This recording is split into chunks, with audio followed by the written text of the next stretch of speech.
Moi qui n'ai pas connu les hommes. So this is a book by Jacqueline Harpman, who is a Belgian writer, or was a Belgian writer. She wrote it in French. This is a paperback edition. It's what they call a little pocket book, because it's very small. There are other editions that are bigger, and importantly, for probably most people watching, it has been translated into English as I who I think it's I who have never known men, or I who didn't know men. Hmm. I think it's I who have never known men is how it was translated in English. In any case, you can easily find it. This book kept me so I wanted to know what happened. I so much wanted to know what happened. I've never read any other book like this. It made a very big impression on me. The book itself, as an object, isn't much to look at here. And in fact, I didn't read this edition. I read it in Kindle, on a Kindle, which an e-reader is the best way for me to read French books, usually, because I can just hold down a word and find out what the meaning is, because my French is not bad, but far from perfect. So, but then it made such an impression on me that I wanted to have the book, so I could just flip through it and look at it. The setup is that there are a bunch of women. I don't remember exactly how many, in basically a cage. They're not allowed to touch each other, and there are all kinds of rules. And if they do anything wrong, these male guards literally whip them with an actual whip, and it's just this crazy setup. The thing is that it never gets explained what happened. Why are they there? Or I should at least say this is the setup. She talks about it, but she doesn't know why it's there, why it's like that, because the girl who is narrating the story is talking about when she's 14 years old or something. That's when the story starts, and she's been in this all her life. So she never has known any other world.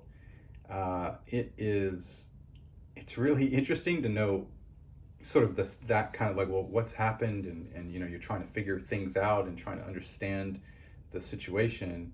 But I don't think I'm giving too much away to say that early on in the book, everything changes. The guards basically run off. We don't know why at this point. And the women are able to escape from their cage and go out into the world, which is basically a vast wasteland. And they wander about trying to figure out what's going on, where they are, how things are, how they can get back to whatever life there was, if that's possible. This girl doesn't know any other life.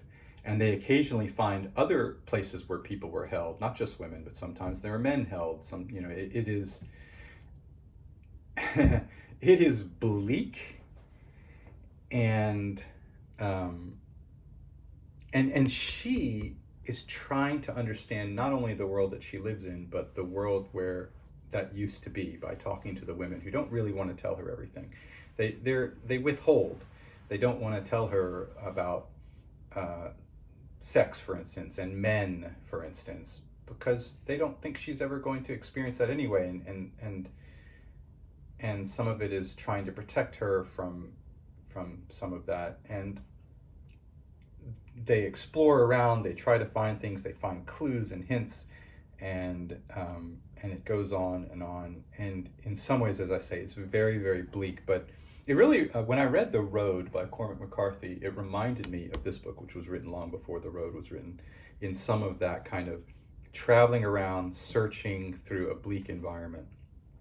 But I was never, I don't like books where I feel like I'm being told to be depressed. Okay, be upset now. I'm pulling the strings. I'm setting something up so that you're going to be heartbroken.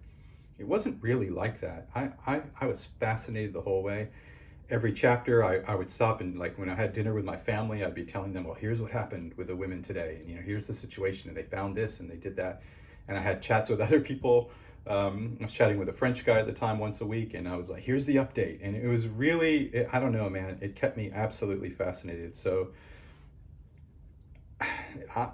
I would press this book into people's hands and say, look, read this book. But at the same time, I can understand why people wouldn't like it, because yeah, it's different. It's this crazy world where uh, just what happened, what's going on, and what their lives are like now, and it's written in a very, very flat tone.